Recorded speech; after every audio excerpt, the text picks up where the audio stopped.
खबरों के निष्पक्ष विश्लेषण के लिए सब्सक्राइब करें Jantantra TV and press the bell icon. Never miss any update. नमस्कार, आप देख रहे हैं जनतंत्र टीवी। मैं हूं आपके साथ अनन्या तिवारी। बिहार के कई जिलों में तेज हवा और वज्रपात के साथ सुबह से ही बारिश हो रही है। बारिश को लेकर मौसम विभाग ने भी एक साथ तेज हवा वज्रपात के साथ बारिश को लेकर चेतावनी जारी की है। मौसम विभाग ने मुजफ्फरपुर, नवादा, नालंदा, शिवहर, पूर्वी चंपारण, भोजपुर, गोपालगंज और पश्चिमी चंपारण के लिए अलर्ट जारी किया है। अलर्ट के बाद राजधानी पटना समेत उत्तर और पूर्वी बिहार में एक बार फिर से मुश्किलें बढ़ती नजर आ रही हैं। बिहार पहले ही बाढ़ का कहर झेल रहा है। बारिश से जलस्तर बढ़ने के साथ जल जमाव का खतरा बढ़ गया है।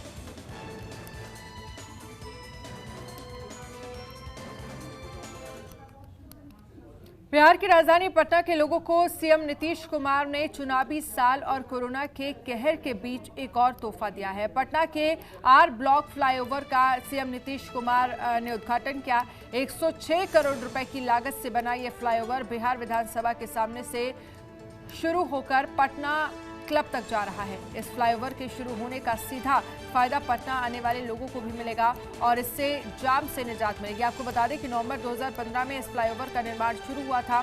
106 करोड़ की लागत से बना यह फ्लाईओवर 960 मीटर लंबा है। फ्लाईओवर में आर ब्लॉक गोलंबर पर बने एलिवेटेड रोटरी की गोलाई 125 मीटर और चौड़ाई 11.5 मीटर है।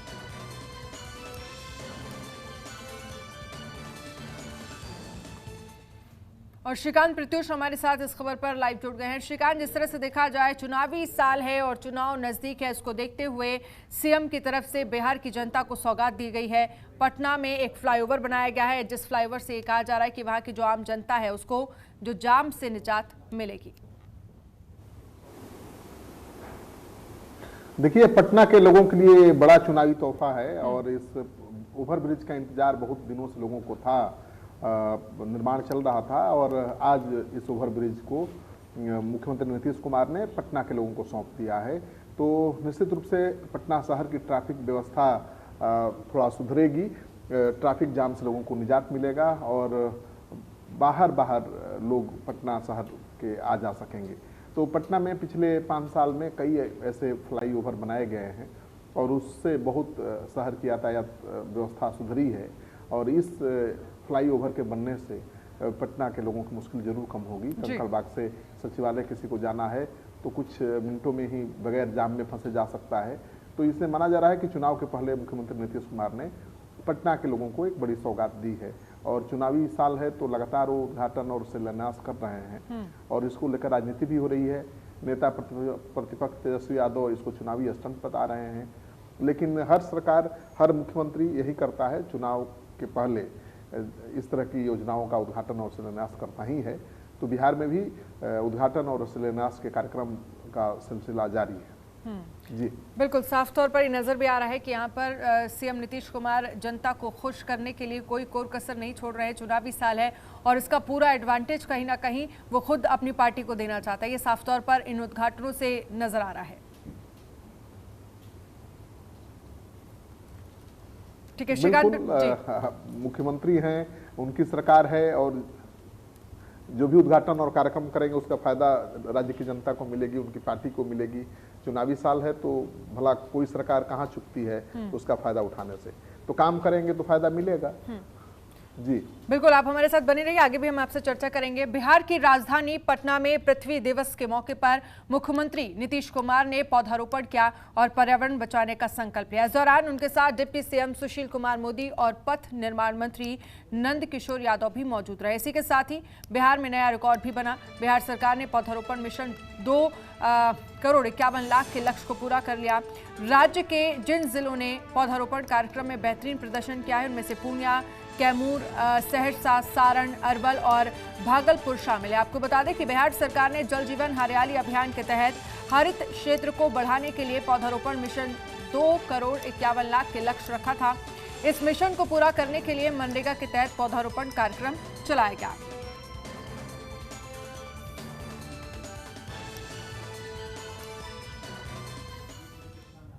और वहीं बिहार की राजधानी पटना में भारत छोड़ो आंदोलन की 78वीं सालगिरह के मौके पर प्रदेश कांग्रेस दफ्तर में कार्यक्रम का आयोजन किया गया।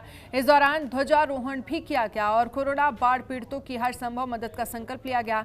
प्रदेश कांग्रेस अध्यक्ष मदन मोहन झा ने अमर शहीदों को सलामी दी और फूलमाला अर्पित कर प्रदेश कांग्रेस अध्यक्ष मदन मोहन झा ने देश में फैले बेरोजगारी के खिलाफ केंद्र सरकार की असफलता को लेकर आंदोलन करने का ऐलान किया। इस मौके पर अखिल भारतीय कांग्रेस कमेटी के बिहार प्रभारी शक्ति सिंह गोहिल सहित कांग्रेस के कई नेता मौजूद रहे। हम साथ में मिले बैठे, मांझी जी भी थे, कुशवाहा जी भी थे, झा जी भी थे, मैं भी था, शरद यादव जी भी थे। तो कोऑर्डिनेशन को लेके मांझी जी की जो बात थी उसका पूरा सम्मान हुआ और कोऑर्डिनेशन की बैठक भी हमने की, बातें की हैं और आगे भी हमारा कोऑर्डिनेशन बना रहेगा। इस दौरे पर सर कोई बातचीत नहीं होगी? इस दौरे पे फ़ोन पे बात वैसे भी होती है, दौरे के दौरान भी होगी। ये मेरी इस बार की विज़िट मेरे नेताओं के साथ, मेरे कार्यकर्ताओं के साथ, कांग्रेस परिवार के लोगों के साथ मिलने के लिए है। और श्रीकांत प्रत्युष इस खबर पर हमारे साथ बने हुए हैं। श्रीकांत, भारत छोड़ो आंदोलन की 78वीं वर्षगांठ थी, जिसमें कहीं ना कहीं जो शहीद हैं उनको कांग्रेस ने शहीदों को नमन किया, सलामी दी और साथ ही बेरोजगारी को लेकर ये आंदोलन का ऐलान किया गया है कि अब बेरोजगारी को दूर करना है। देखिए, चुनावी साल है और चुनावी साल में हर चीज़ को चुनाव से जोड़कर ही देखा जाता है और किया जाता है। तो कांग्रेस पार्टी भी सुपर एक्टिव हो गई है बिहार में चुनाव को देखते हुए और शक्ति सिंह गोहिल कल से ही पटना पहुंचे हुए हैं। पार्टी के तमाम वरिष्ठ नेताओं से बातचीत कर रहे हैं और उम्मीद की जा रही है कि तेजस्वी यादव से भी मिलेंगे और सीटों के बंटवारे पर बातचीत करेंगे, क्योंकि महागठबंधन में अभी सब कुछ ठीक ठाक नहीं चल रहा है। भले शक्ति सिंह गोहिल दावा कर रहे हैं कि कोऑर्डिनेशन कमेटी बन गई है, लेकिन किसी तरह के कोऑर्डिनेशन कमेटी बनाने का कोई औपचारिक ऐलान हुआ नहीं है और जीतन राम मांझी इसी को लेकर नाराज चल रहे हैं। क्या करेंगे पता नहीं, अभी तक उन्होंने कोई फैसला सुनाया नहीं है, लेकिन वो नाराज चल रहे हैं। उपेंद्र कुशवाहा की भी बात आरजेडी के साथ जिस तरह से होनी चाहिए सीटों के बंटवारे को लेकर आगे नहीं बढ़ पा रही है। मुकेश सहनी को भरोसे में ले लिया है तेजस्वी यादव ने और उपेंद्र कुशवाहा जीतन राम मांझी को भाव नहीं दे रहे हैं। तो कांग्रेस पार्टी तो खुद अपनी सीटें बढ़वाना चाहती है। पिछले विधानसभा चुनाव में 41 सीटों पर लड़ी थी, इस बार 75 सीटें लेना चाहती है, क्योंकि जेडीयू के नेता नीतीश कुमार इस बार आरजेडी के साथ हैं, नहीं बीजेपी के साथ हैं। तो उनकी पार्टी 102 सीटों पर चुनाव लड़ी थी, उसका फायदा कांग्रेस उठाना चाहती है और चाहती है कि उनके हिस्से की कुछ सीटें उसकी झोली में आए। लेकिन तेजस्वी यादव समझ रहे हैं सहयोगी दलों की चाल और उनके दबाव में आने के मूड में दिख नहीं रहे हैं। तेजस्वी यादव 170 से ज़्यादा सीटों पर चुनाव लड़ने के मूड में हैं, ताकि जब सरकार बनाने की बात आए तो सहयोगी दल उनके साथ कोई सौदा ना कर सके। लेकिन कहीं ना कहीं ये साफ तौर पर कहा जा सकता है श्रीकांत प्रत्युष, क्योंकि कोऑर्डिनेशन कमेटी की जो लगातार मांग की जा रही थी महागठबंधन में, वो कमेटी जिस तरह से आपने बताया कि वो बन गई है, लेकिन सवाल ये है कि जो पार्टियों को लेकर जो लड़ाई है, सीट बंटवारे को जो लेकर लड़ाई चल रही है, जो कहीं ना कहीं नाराज हैं पार्टी आपस में, महागठबंधन में जो नाराजगी नजर आ रही है, सवाल यही है कि आखिरकार ये बंटवारा कैसे होगा सीटों को लेकर, जो आप सभी पार्टियां की नाराजगी दूर कर पाएंगे और जमीनी स्तर पर जो एकजुटता की जरूरत है महागठबंधन को, वो एकजुटता मिल पाएगी। देखिए, शक्ति सिंह गोहिल का दावा है कि कोऑर्डिनेशन कमेटी बन गई है और उसकी एक बैठक भी हो चुकी है। मैंने नहीं कहा। जीतन राम मांझी तो अभी भी नहीं मान रहे हैं कि कोऑर्डिनेशन कमेटी बनी है। कोऑर्डिनेशन कमेटी बनाए जाने का कोई औपचारिक ऐलान हुआ ही नहीं है और आरजेडी जीत पर अड़ी हुई है कि कोऑर्डिनेशन का काम केवल लालू यादव करेंगे, कोई अलग से कोऑर्डिनेशन कमेटी बनेगी नहीं। और जीतन राम मांझी इसी को लेकर नाराज हैं। सहयोगी दलों का दबाव था कि कोऑर्डिनेशन कमेटी बने, उसमें नेताओं की बैठक हो और तब तय हो कि महागठबंधन को कौन लीड करेगा, कौन मुख्यमंत्री का उम्मीदवार होगा। लेकिन इस तरह की कोई तो बैठक हुई नहीं और नहीं आरजेडी इन नेताओं की मांग को ध्यान दे रही है। तो मुझे लगता है कोऑर्डिनेशन कमेटी बना नहीं है। जीतन राम मांझी अभी भी नाराज हैं, उपेंद्र कुशवाहा को तेजस्वी यादव भाव नहीं दे रहे हैं। कांग्रेस पार्टी भी अपनी सीट बढ़वाने के लिए जोर लगाए हुए है। ठीक है, चलिए आप बने रहिए हमारे साथ, आगे भी आपसे चर्चा करेंगे लगातार बिहार को लेकर। तो बिहार विधानसभा चुनाव में कांग्रेस के बूते महागठबंधन में अपनी नैया पार लगाने में जुटे पूर्व मुख्यमंत्री जीतन राम मांझी की उम्मीदों को बड़ा झटका लगा है। बिहार कांग्रेस प्रभारी शक्ति सिंह गोहिल ने कोऑर्डिनेशन कमेटी के गठन के मसले पर बयान जारी करते हुए कहा है कि महागठबंधन इस पर कोई विचार नहीं कर रहा। फिलहाल मांझी की उम्मीद पूरी नहीं होगी। आपको बता दें कि हिंदुस्तान आवाम मोर्चा के अध्यक्ष जीतन राम मांझी लंबे समय से महागठबंधन में कोऑर्डिनेशन कमेटी के गठन की मांग कर रहे हैं और इसको लेकर आरजेडी पर हमलावर हैं। महागठबंधन के नेताओं के साथ लगातार हमारी बात होती रहती है। सब ठीक है, कोई चिंता करने की ज़रूरत नहीं है। इसमें इस बार कोई हमारी मीटिंग महागठबंधन के नेताओं की नहीं, मेरे नेताओं के साथ है। मेरे नेताओं ने जो जिम्मेवारी ली है उसमें से कुछ साथी, चाहे पाठक जी हो, चाहे अवधेश भाई हो, आज सदानंद बाबू भी अपने डिस्ट्रिक्ट के दौरे में 1-2 दिन में जाके जिला का आंकलन करेंगे। मदन भाई भी जा रहे हैं, निखिल बाबू भी जा रहे हैं, मेरे सारे कार्यकारी अध्यक्ष हैं वो भी जाएंगे। और तारिक अनवर जी ने भी कल मुझे फ़ोन करके कहा कि उन्हें जो जिला दिया है उसमें वो भी जाएंगे। तो मैं उन सभी नेताओं का धन्यवाद करता हूँ।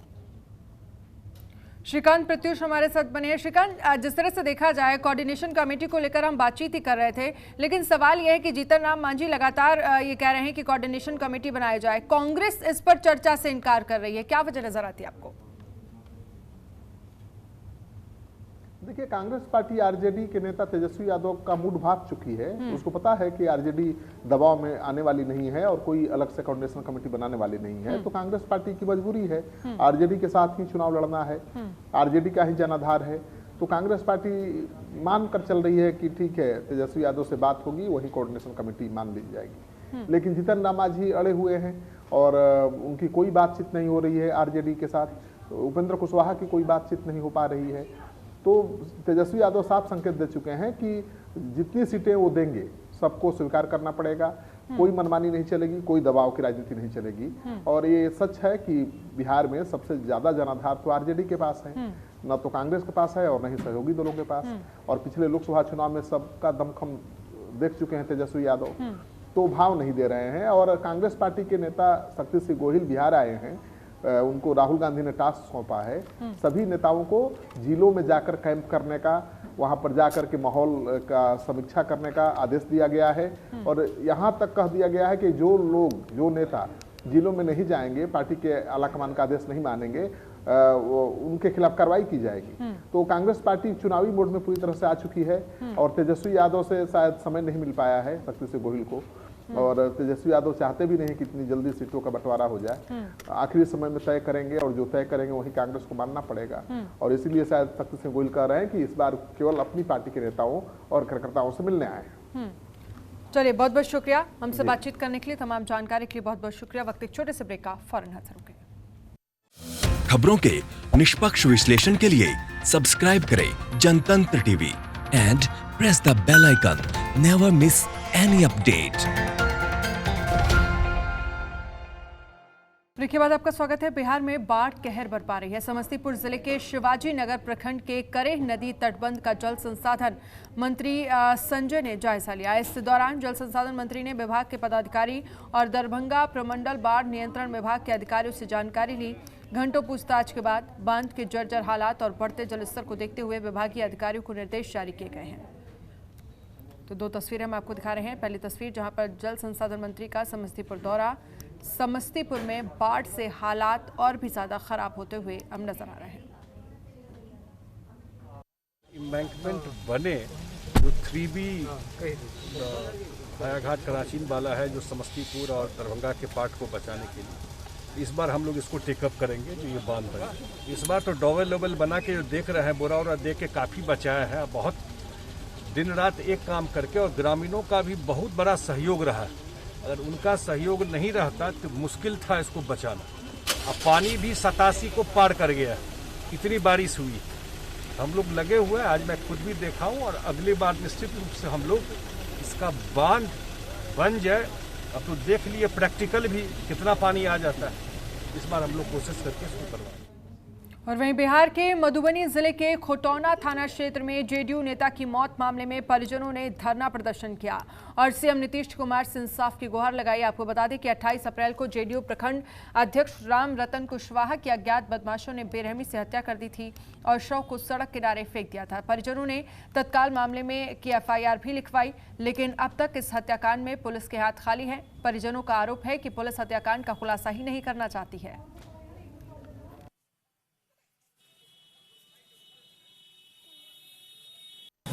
पापा को मार दिया है, एक्सीडेंट बना दिया है, इसके लिए नहीं न्याय मिल रहा है, इसलिए न्याय चाहिए, इसलिए हम बैठे हैं। क्या नाम था पिताजी का? श्री राम रतन कुशवाहा। क्या करते थे वो? नेतागिरी कर रहे थे। मेरा पिताजी को 28/4/2020 को मार के झाड़ी में फेंक दिया।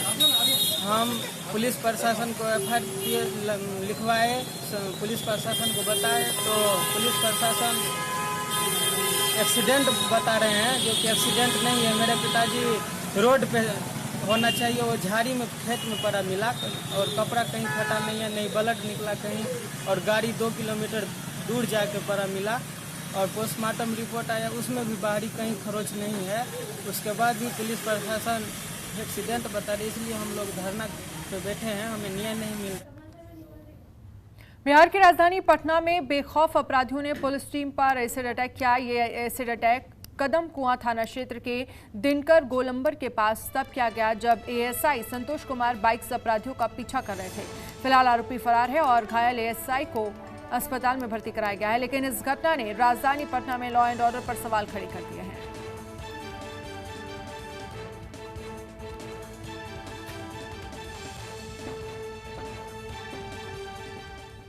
बिहार के बेगूसराय में एक किशोर की पिटाई का वीडियो वायरल हो रहा है। मामला मंसूर चक थाना क्षेत्र के 60 पंचायत का है। आरोप है कि पिटाई करने वाले लोगों को किशोर पर 50 रुपए चोरी करने का शक था, जिसके बाद लोगों ने किशोर के हाथ पैर बांधकर पिटाई की। पीड़ित के परिजनों ने मंसूर चक थाने में शिकायत दर्ज कराई है। पुलिस ने मामला दर्ज कर आगे की कार्रवाई शुरू कर दी है।